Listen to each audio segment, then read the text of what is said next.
This is important. Today, Citibank announced that they're going to allow banks to create their own tokens. And as Chad Steingraber says, they're going to need a bridge. Happy Tuesday. Welcome back to the show. Today's featured story is about Citibank, as you very well know.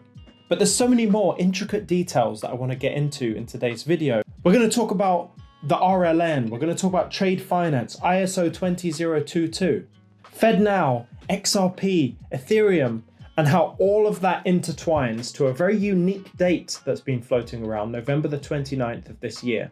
So to start off this story, we have to head all the way over to Bloomberg. And on Bloomberg, it talks about the Fed's test of this system. And it says this: the new offering comes on the heels of Citigroup's participation, along with the unit of the Federal Reserve Bank of New York and global banks, in a months-long test of the RLN. Remember, I talked about RLN earlier. I'm going to go into what they are and what they do in just a second, which allowed banks to simulate issuing digital money representing their customers' own funds before settling through central bank reserves on a distributed ledger.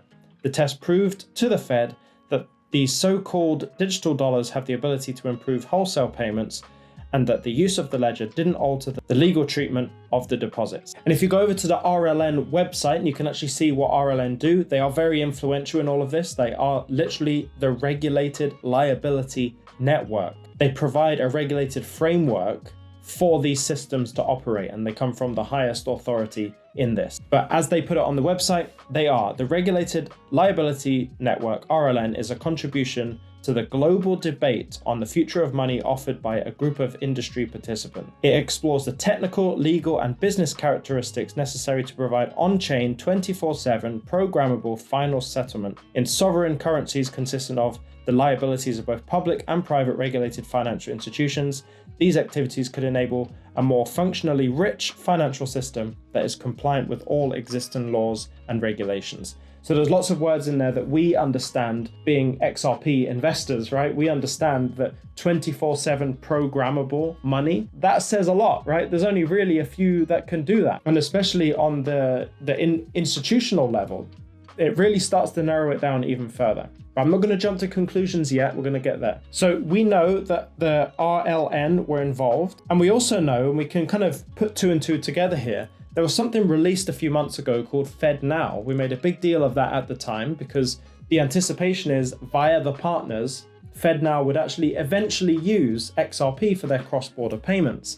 Now, the thing about FedNow is that it's domestic only at launch. So when it launched, it was really just an American sender to an American receiver within the country. That's domestic. But through their partners with the likes of Finastra and Temenos, we were expecting that when we move from domestic to now we're doing cross-border payments, that XRP would be that functional bridge asset in the middle, just like I said in the intro, that Brad Steingraber said.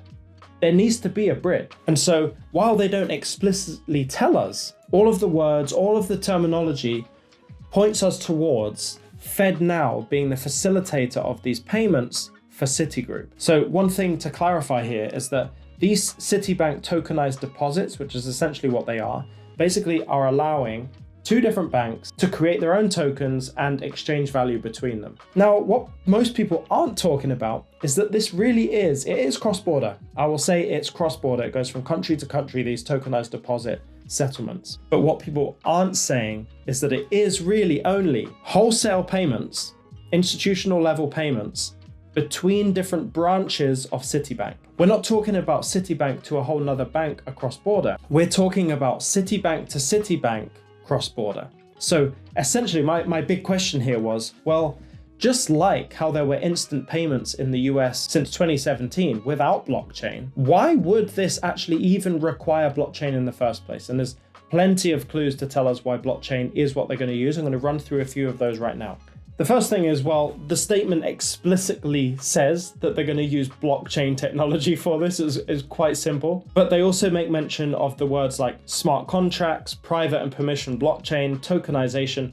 All of these words are blockchain environment words. And so we can easily I know that might sound very obvious, but we can now easily throw out the idea that they can just change ones to zeros and zeros to ones on their own kind of background ledger without blockchain and just update across all of the branches, we know that's not going to be the case. Why isn't that going to be the case? Well, because it's a lot more than domestic payments, right? When we look at FedNow, they're not using cross-border payments right now. So they actually have no use at present to use XRP because they aren't doing cross-border payments just yet. Now, this is a little venture into cross-border payments, but still keeping it within Citigroup. But we also know that Citigroup are heavily investing into blockchain, and they've even had partnerships with Maersk. I think it's like Maersk. It's like all the shipping containers, you know, where it says Maersk on them. So Citibank have actually heavily delved into trade finance, for example, which requires smart contract systems. So they're already making these moves onto the blockchain. They're investing heavily. But the other thing that comes about here as a part of the conversation is ISO 20022. If you're unaware of what ISO 20022 is, essentially every single payment that goes around the world must have a message attached. Forget everything you thought about payments. You have to break down payments into two sections.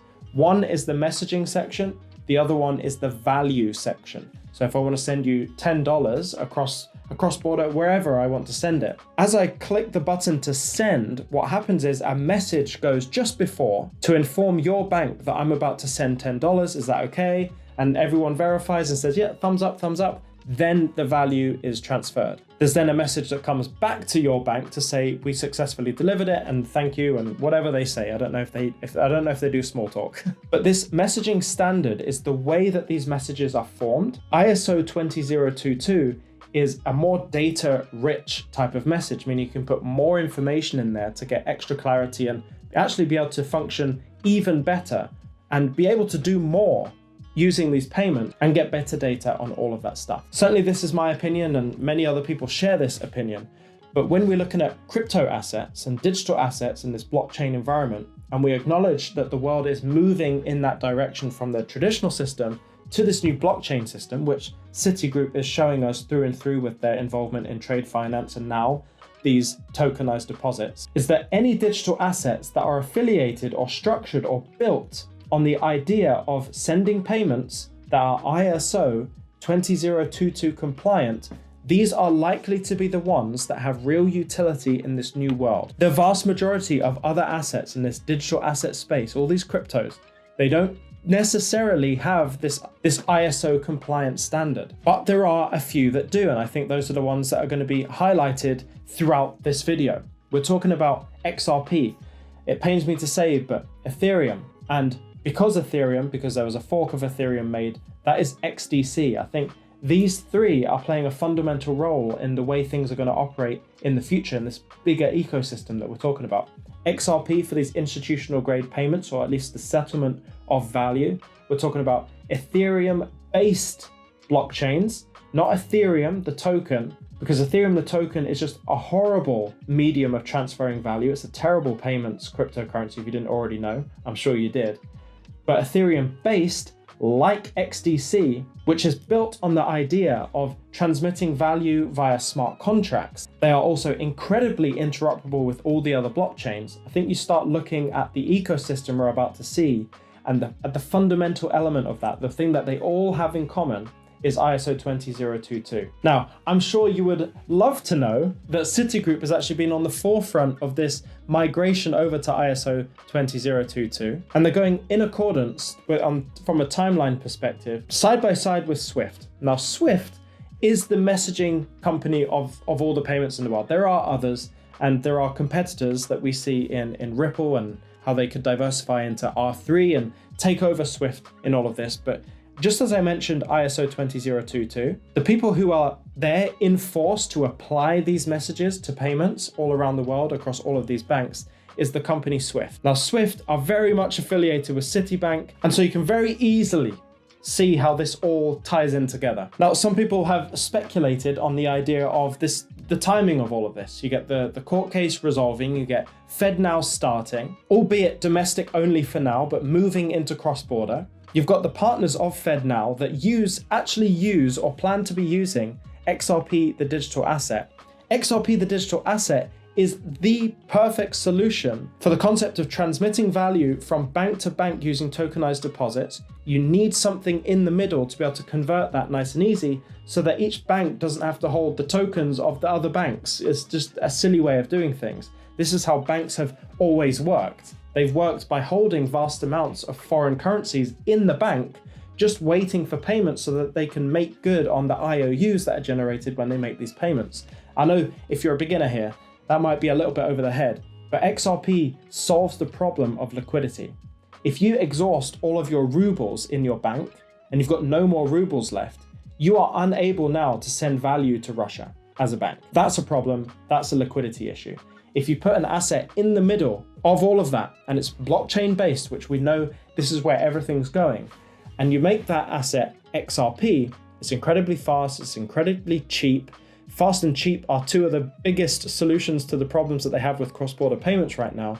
You essentially take one bank's token, you put it into XRP, and you convert that from XRP into the destination asset. And while perhaps it might be a bit of a stretch to say that XRP is going to be that bridge asset for this stage of what Citibank's doing at this scale, but the real time to shine for XRP, the asset, will be when you start doing cross-border payments across ledgers, across different banks. So sending from JP Morgan to Citibank. That's not on Citibank's ledger, right? That's not a thing that they can just change numbers in their books and it will change across all of their different branches. You actually do need an asset in the middle that acts as a bridge currency. And that's what XRP is made for. It's made for institutions to be sending money back and forth, removing the liquidity issues. And so in the timeline of things, you've got November the 19th, where we've got the FinPlus Live and Pilot Current services that will be launched at that time. It all seems like the timeline of events with FedNow going live, the way they're moving into cross-border without making it truly cross-border and cross-company and cross-bank, and how on November the 19th this year, they're adding layers to that. So as time goes on, you get more integrated with this new system, and eventually, the best technology will win. All of these pilots will be over, all of the tests will be over. They won't be using Ethereum-based technologies to send massive amounts of value to settle them on the blockchain. They will use the asset that's correct for that. In the same breath, you'll have trade finance where they will use the proper asset for that. They'll use XDC, they'll use smart contract systems, but value at the end of the day has to transfer from one blockchain to another, from one bank to another, and you have to have a bridge asset if you want to remove liquidity issues, save money, make it faster, basically near instant payments cross-border, which is 5 years ago sounded like an alien technology, but it's actually happening now. When we look at cross-border, when you look at the G20 timeline, for example, cross-border payments are set to be in place with this new blockchain system, the way things are going to be from the end of 2025, moving into the beginning of 2026. And for me, that's massively exciting. I would love to know what you think, actually, because I've broken this down. I know that it's bank to bank, it's cross-border, but my question for you is, do you think that in this nature of cross-border payments, being Citibank to Citibank cross-border, do you think they need XRP as a bridge? Do you think anything's going to flip on like a switch? Is this that moment? I'll be fascinated to know what you think in the replies or the comments, depending on where you're watching this. In my personal opinion, and this is really my personal opinion based on what I have seen, so you don't need to get angry at me.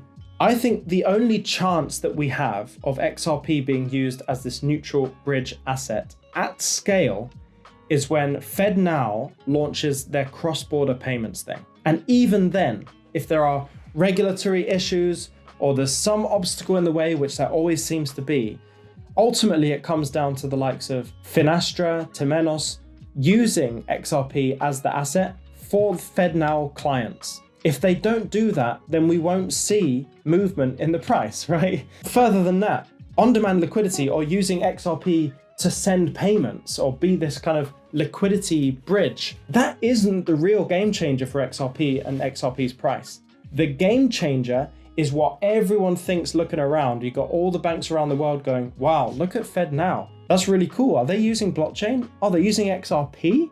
We probably should buy some of that. That's the thought process we're waiting for. We need banks to hold vast amounts. We need to take tokens out of supply so that the demand continues to go up because people are buying it all up. Yes, people are using it, but that's not a real price driver. The price driver is when people take them out of circulation, so there's less in the supply, but the demand is going up, meaning the price has to go up. That is simple supply and demand. We can talk about flipping the switch moments and all of that, but ultimately it always comes down to supply and demand. Can we generate so much demand that it reduces the supply, increasing the price? I think it's the onlooker mentality where people go, wow, look at that. That's really cool. Can we do that? Maybe we should just buy some of that asset so that we can hoard it while we think about how to use it. Like, that's the type of mentality we need. I think that really, honestly, comes about in the height of a speculation bull run, because the most amount of attention is on crypto in the height of a speculation bull run. When does that happen? Well, that's the big question. All I know is that all the regulation hurdles, all of the adoption in the background, the acknowledgement of these assets on a research level and a pilot level, they all happen when everyone is most bored. Are you bored? I think people are bored right now. I think right now is probably the lowest sentiment I've seen while creating content on YouTube so far. I think people are so bored and so tired of everything not moving. But just let me be clear, all of the most important moves that are happening on an institutional level, which affects me and you and our XRP, they're all being made right now, right? It's all happening right now. Under the covers, behind closed doors, they'll release some sort of transparency thing where they talk about ISO and different dates for different messages to go live and all of that. They'll be transparent with that stuff without giving us the full information, but don't be fooled. They're all laying the groundwork right now. The foundations are built and the house comes in a speculation bull run, in my opinion. You can tell me if I'm wrong. Let me know in the replies or the comments down below. So this is great news about Citibank. It gives us an idea of how banks are going to work and tokenized deposits, the role that they play. Just because there's tokenized deposits does not remove the requirement for a bridge asset in the middle. I believe that to be XRP. Let me know what you think. I think you're probably the same, but let me know if you have a different thought in the comments. If you enjoyed this video, make sure you share it with your friends, share it all over Twitter, wherever you share it. Subscribe to the channel if you're not already. Don't just let the algorithm spit my videos at you. Get alerted every time I make a video. That's Monday, Tuesday, Wednesday, Thursday, Friday. Stay emotionless, and I'll see you in the next one.